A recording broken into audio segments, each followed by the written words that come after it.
స్వప్నతో అయితే కార్తీక్ మాట్లాడే అక్కడి నుంచి బాధపడుతూ కారులోకి వెళ్తూ ఉంటాడు. నీలాంటి చెల్లి కావాలి అనుకున్నాను కానీ మా నాన్న పిన్నిని కూడా గిఫ్ట్గా ఇస్తాడని నేను అనుకోలేదు అని చెప్పి కార్తీక్ అయితే చాలా బాధపడుతూ అలా వెళ్తూ ఉంటాడు. అది చూసి స్వప్న అయితే ఏంటి బాస్ ఎంత సీరియస్గా ఉన్నారు, ఎంత మూడ్ ఆఫ్లో ఉన్నారు అని చెప్పి అయితే అనుకుంటూ ఉంటుంది. ఇక కార్తీక్ అయితే కారులో ఎక్కి బయట వెళ్ళిపోతూ ఉంటాడు. అది చూసి బాస్ ఏంటి ఒకసారిగా సీరియస్గా ఉన్నారు, ఏమైంది ఏంటో బాస్కి అని చెప్పి అయితే స్వప్న అయితే కార్తీక్ని చూసి కంగారు పడుతూ సరేలే అని చెప్పి స్వప్న కూడా అక్కడి నుంచి అయితే వెళ్ళిపోతూ ఉంటుంది. ఇక కార్తీక్ అయితే ఆలోచిస్తూ ఉంటాడు, ఎన్నిసార్లు నేను దీపతో చెప్పలేదు మా నాన్న నాకు అంతే చాలా ఇష్టమని, మీ అమ్మగారికి మీ నాన్న అంటే చాలా ఇష్టమని దీప అనడం.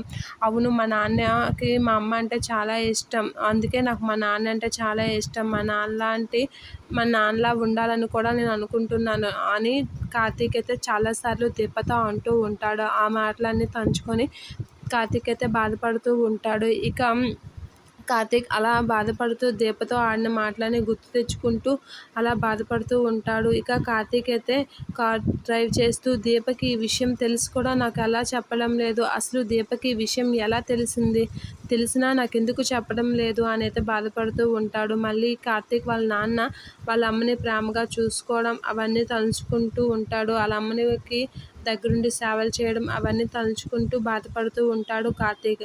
అయినా మా నాన్న ఎంత మోసం మా అమ్మని ఎలా చేయగలిగాడు అని చెప్పి బాధపడుతూ ఏడుస్తూ ఉంటాడు కార్తీక్.